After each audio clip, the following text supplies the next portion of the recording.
And now let's continue our team coverage over on the East Coast with Jeff Patterson. He is live in Melbourne, and Jeff, looks like it's picking up some steam out there.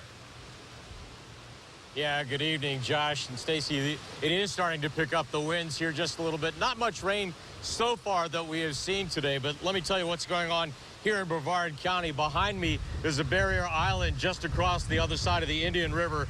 There is a mandatory evacuation in Brevard County for these barrier islands. Last night, they closed down the bridge behind me at around 5 p.m. We're anticipating they will be closing this bridge down even sooner tonight. As we were driving over here, couldn't help but notice I-4 packed bumper to bumper going westbound. And as we arrived in this area in Melbourne, we saw a number of people boarding up homes. They were boarding up businesses, trying to prepare for this immense hurricane.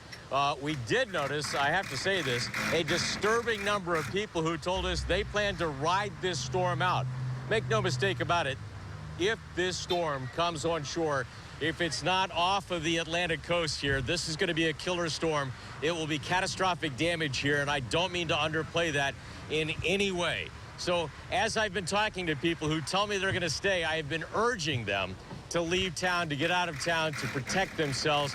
But as I said, a lot of people just planning to ride it out here.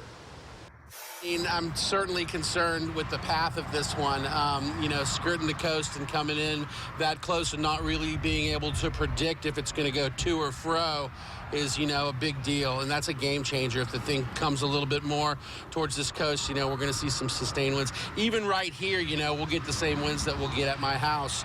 But, you know, over here we've got these overhead wires. That's a little bit of a concern. But, you know, I think being high up on the higher ground here is better for us.